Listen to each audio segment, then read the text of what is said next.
प्रधानमंत्री के जुमलों की बात उन्होंने सबसे पहला किया था 15 लाख का। शायद किसी के खाते में नहीं आए होंगे तो भाजपा आरएसएस वालों के पास आए होंगे। हम तो हमारे दो के लिए काम किया है, मोदी जी ने आम जनता के लिए काम नहीं किया।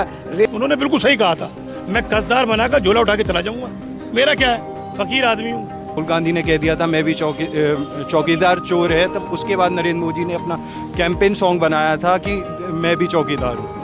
तो कुछ तो हमारे सरकार शर्म कर ले, हुआ है कभी किसी के यहाँ? वही चैनल वाले लोग हैं जो 2000 नोट के अंदर चिप बताया करते थे, उसकी खूबियां गिनाया करते थे। जब बंद किया गया तब भी उसकी खूबी गिना रहे हैं। तो शर्म आती है कहते हुए, एक बाहर का मुल्क आके हमारे यहाँ सीजफायर कराता है, इससे बड़ा शर्म नहीं हो सकती। बहुत हुई महंगाई की बार, अब की बार मोदी सरकार। नमस्कार। केंद्र सरकार में भारतीय जनता पार्टी को 11 साल पूरे हो चुके और नरेंद्र मोदी जी को भी बतौर प्रधानमंत्री 11 साल पूरे हो चुके। भारतीय जनता पार्टी इसको अमृतकाल कह रही है और बेमिसाल बता रही है 11 साल को, लेकिन मौजूदा समय में विपक्ष हमलावर है और विपक्ष इस 11 साल को बेहाली वाले 11 साल बता रहे हैं और ये कह रहे हैं कि अघोषित आपातकाल देश के अंदर चल रहा है। अब देश के अंदर भारतीय जनता पार्टी ने 11 सालों में कितना काम किया, कितने बड़े बड़े वादे और जो दावे थे वो हकीकत में कितने धरातल पर उतरे हैं, उसको लेकर हकीकत जनता ही बताएगी। मैं जनता के बीच हाजिर हूं और जनता से जानती हूं कि उनकी राय क्या है 11 साल को लेकर, पीएम मोदी के कार्यकाल को लेकर और मोदी जी ने जो बड़े वादे किए थे, चाहे वो महंगाई की मार हो, रोजगार का वादा हो या फिर भ्रष्टाचार का बड़ा मुद्दा ही क्यों ना हो, इन 3 बड़े मुद्दों पर कितना काम हुआ है। शुरुआत आपसे करती हूँ सर, कैसे देख रहे हैं 11 साल और पीएम मोदी के बड़े वादों को? 2014 में 2025 लग चुका है, इन 11 साल में देश के हालात कितने बदले? देश के हालात बदले ना बदले, भारतीय जनता पार्टी के हालात जरूर बदल गए, आरएसएस के हालात बदल गए। उठा के पीछे का इतिहास देखिए और 14 के बाद का, दोनों के पास दौलत का अंबार देखिए, भारतीय जनता पार्टी और आरएसएस हो। रही देश की जनता की बात, रही प्रधानमंत्री के जुमलों की बात, उन्होंने सबसे पहला किया था 15 लाख का। शायद किसी के खाते में नहीं आए होंगे तो भाजपा आरएसएस वालों के पास आए होंगे, किसी हिंदुस्तान के नागरिक के खाते में तो खैर नहीं आए। उसके बाद उनका 2 करोड़ नौकरियों का वादा था, वो भी देश की जनता को मालूम है क्या क्या मिला। उन्होंने कहा पेट्रोल पे जो टैक्स लगता है वो बहुत ज़्यादा है, रेट कम होंगे, वो आपके साथ मालूम है। 30 रुपये ख़रीदा गया और 110 रुपये दिया गया। उसके अलावा उन्होंने कहा रुपया बर्बाद हो रहा है, देश की साख गिरती है जब रुपया गिरता है। नरेंद्र मोदी जी के बनने के बाद में आपको मालूम है क्या कहूँ, डॉलर कहाँ पहुँच गया है और रुपया कितना गिर गया है। ये तो सीधे सीधे आंकड़े हर आदमी के पास हैं कि प्रधानमंत्री का वादा कितना मजबूत है। उन्होंने कहा 100 स्मार्ट सिटी बनेंगी, एक का देश के प्रधानमंत्री अपने हेलीकॉप्टर दिखाते वाली बन गई है। हमें पता चला, हमें शायद हिंदुस्तान के बाकी लोग देश से बाहर रहते हों कि ये वाली स्मार्ट सिटी बन के तैयार हो गई है। 2022 में किसान की आय दुगनी हो जाएगी, वो भी दिखाई दीजिए। किसान की आय तो दुगनी नहीं हुई, उसको डीजल और बिजली की मार इतनी ज़्यादा दुगनी हो गई। आज किसान डीजल 90 रुपये लीटर खरीद रहा है, जो उस टाइम में 42 रुपये खरीदता था। ये जरूर वाकई दुगने से ज़्यादा बढ़ा है, जो किसान के ऊपर बोझ बढ़ा है। किसान की आत्महत्याएं बढ़ी है सरकार आने के बाद में। दूसरा, सरकार ने कहा हमने विकास किया, विकास रोडों पे दिखाई देता है। कर्ज के मामले में जो कर्ज इस सरकार ने लिया, इतना कर्ज पिछले 70 साल में किसी ने नहीं लिया। एक रिकॉर्ड बना दिया कर्ज लेने का। आप कर्ज लेते जाइए, जो आदमी है ले तो हमारे ऊपर कर्ज रहे ना, देश की जनता के ऊपर, उसे कर्जदार बनाऊंगा। उन्होंने बिल्कुल सही कहा था, मैं कर्जदार बनाकर झोला उठा के चला जाऊंगा, मेरा क्या है, फकीर आदमी हूँ। कभी फकीर बताते हैं, कभी पठान का बच्चा बताते हैं, कभी मेरे ब्लड में खून की जगह सिंदूर है, मेरी तो समझ में आता ही नहीं कहते क्या है वो। कभी कहते बेटी बढ़ाओ बेटी बचाओ, ये देश के प्रधानमंत्री बने, किसी और के तो है नहीं। अब क्या कहें इस बारे में, हमें तो बड़े कई बार शर्म सी आती है। हम देश के प्रधानमंत्री के बारे में ये सोचते हैं वो बोल क्या रहा है, और इत्तेफाक से जिनके ऊपर उद्योगपति जो चैनल के मालिक हो गए, उनको जो हज़ारों करोड़ रुपए माफ़ होते हैं, उनकी मजबूरियां हैं, वो बेचारे उस बयान को दिखाने में मजबूरी होती है, नहीं दिखा सकते वो। बीजेपी तो अमृतकाल बता रही है, 11 साल बेमिसाल बता रही है।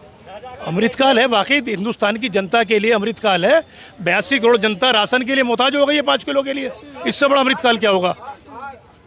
आज 140 में से 82 करोड़ लोग सरकारी राशन पे डिपेंड हो गए और देश के प्रधानमंत्री कहते हैं मैंने 27 करोड़ लोग गरीबी रेखा से बाहर निकाल दिया।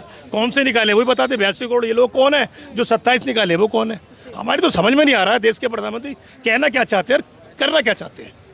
लेकिन सर इन 11 सालों में ऑपरेशन सिंदूर को भी गिनवाया जाता है, सर्जिकल स्ट्राइक को हो या फिर राम मंदिर हो, 370 हो या फिर 3 तलाक का मुद्दा क्यों ना रहो, ये बड़ी उपलब्धियां गिनवाई जाती हैं इन 11 साल में। एक सबसे बड़ी उपलब्धि हमारी सरकार के लिए, नरेंद्र मोदी के लिए, पाकिस्तान के ऐसा ही आके हमारे आके इन्वेस्टिगेशन करती है। इससे बड़ा शर्म का काम हमारे लिए नहीं हो सकता कि दूसरे की इंटेलिजेंस हमारे आएगी, हमारे सैनिकों यहाँ घुस जाएगी, वहाँ जाके इंक्वायरी करेगी। अरे कुछ तो हमारे सरकार शर्म कर ले। हुआ है कभी किसी के यहाँ? हम इतने कमज़ोर हैं क्या? हमें गर्व है हमारी सेना पे, अपने मुल्क के ऊपर। पाकिस्तान पिद्दी ना पिद्दी का सरवा, वो आके हमारी इन्वेस्टिगेशन करेंगे। कौन होते हैं वो? ये सिर्फ देश के कमज़ोर प्रधानमंत्री की पहचान है कि दूसरा मुल्क आके हमारे यहाँ इन्वेस्टिगेशन करे, दूसरा मुल्क आके हमारी मध्यस्थता करे। तो आप कार्यकाल को क्या नाम देना चाहेंगे भारतीय जनता पार्टी की? ये कार्यकाल तारीफ काबिल है, झूठ का बुलंदा है। झूठ को जिस तरीके से उद्योगपतियों को पैसा देकर चैनल का मालिक बनाकर परोसा जाता है, उसकी भी तारीफ है, क्योंकि वही चैनल वाले लोग हैं जो 2000 नोट के अंदर चिप बताया करते थे, उसकी खूबियाँ गिनाया करते थे। जब बंद किया गया तब भी उसकी खूबी गिना रहे हैं। जब हमने स्ट्राइक की सिंदूर के नाम से, वही मीडिया उसकी तारीफ गिना रही थी। जब हम अमेरिका के डर के मारे हमारे प्रधानमंत्री ने सरेंडर किया, फिर उसकी खूबियाँ गिना रही है। जान बच गई। तो हम क्या कहें? कहाँ देश को रख के कहाँ ले जाके खड़ा कर दिया हुकूमत ने। हम अब भी कहते हैं देश बेहाल हो चुका है। हम कहेंगे हमें सेना पे आज भी गर्व है, कल भी गर्व रहेगा, लेकिन सरकार पे, सरकार तो शर्म आती है कहते हुए। एक बाहर का मुल्क आके हमारे यहाँ सीज फायर कराता है, इससे बड़ा शर्म नहीं हो सकती। ठीक है, 11 साल बेमिसाल लेकिन बेहाल का आरोप भी कांग्रेस लगा रही है। सर बीजेपी को 11 साल हो चुके हैं, आप कैसे देखते हैं? देखो, बीजेपी के 11 साल का शासन जो हमारे दो का शासन रहा है, आम जनता का शासन नहीं है। आम जनता के लिए जो मोदी जी ने जो वायदे किए थे, बहुत हुई महंगाई की बार, अब की बार मोदी सरकार, बीजेपी सरकार आप लोगों के लिए बोला था, बहुत हुआ महिलाओं पर अत्याचार, अब की बार मोदी सरकार, बीजेपी सरकार। तो आपके सामने आप लोगों के साथ क्या हो रहा है? बेरोजगारी, महंगाई, हर मुद्दे पर बीजेपी सरकार फेल हुई है। जो इन्होंने 2014 में, 11 साल 2014 से ही मानेंगे, 2014 के टाइम पे वायदा किया था। मैं किसान परिवार से हूँ, किसानों के लिए ये वायदा किया था कि आपकी इनकम डबल करेंगे। अभी ताज़ा एग्जाम्पल है कि संसद के अंदर सांसदों की सैलरी कितनी बढ़ाई गई, और अभी इन्होंने धान का MSP घोषित किया है। क्या घोषित किया गया है? क्या उससे किसान की इनकम डबल होगी? हमारे दो के लिए मोदी जी ने काम किया है, आम जनता के लिए कोई काम नहीं है। आप किसी भी चीज़ को ले लो, डीजल पेट्रोल के लिए ले लीजिए।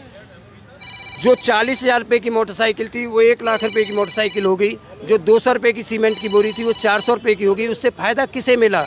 जो 3,000 रुपये का सरिया मिल रहा था, लोहा मिल रहा था, आम आदमी मकान बनाता था, आज उसका रेट 7,000 रुपये का है। जो आम आदमी 30 रुपये का, 32 रुपये का दूध खरीद रहा था दिल्ली के अंदर, आज वो 75 रुपये का दूध खरीद रहा है।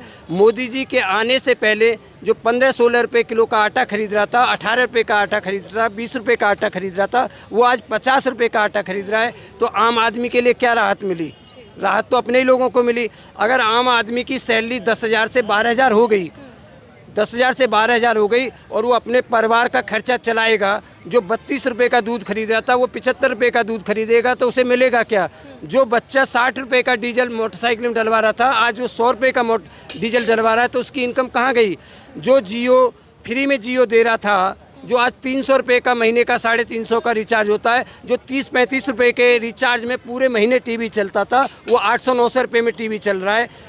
तो आम आदमी का तो भला नहीं हुआ, ये तो सारा बिजनेसमैनों का भला हुआ। तो मोदी जी ने आम आदमी के लिए काम नहीं किया। जो आम आदमी, गरीब का बच्चे को स्कूल भेजता था, जो 20 रुपये 30 रुपये का बैग आता था, 50 रुपये का बैग आता था, आज वो स्कूल वाला अपनी मर्जी से बैग 300 रुपये का, 500 रुपये का खरीद रहा है। जहाँ तक है कि जूते भी स्कूल की मर्जी से खरीदने पड़ रहे हैं। जो 5 रुपये के कापी पेंसिल मिलते थे, आज वो 50 रुपये के कापी पेंसिल मिल रहे हैं। तो महंगाई का रिकॉर्ड तोड़ दिया मोदी जी ने। हमारे दो के लिए काम किया है मोदी जी ने, आम जनता के लिए काम नहीं किया। रेलवे का किराया देखो, प्लेटफार्म देखो कहाँ पहुँचा। मोदी जी ने नारा दिया था कि चप्पल वाला भी हवाई जहाज़ में दौड़ेगा, तो हवाई जहाज़ की जो पता ही नहीं कहाँ है हवाई जहाज़।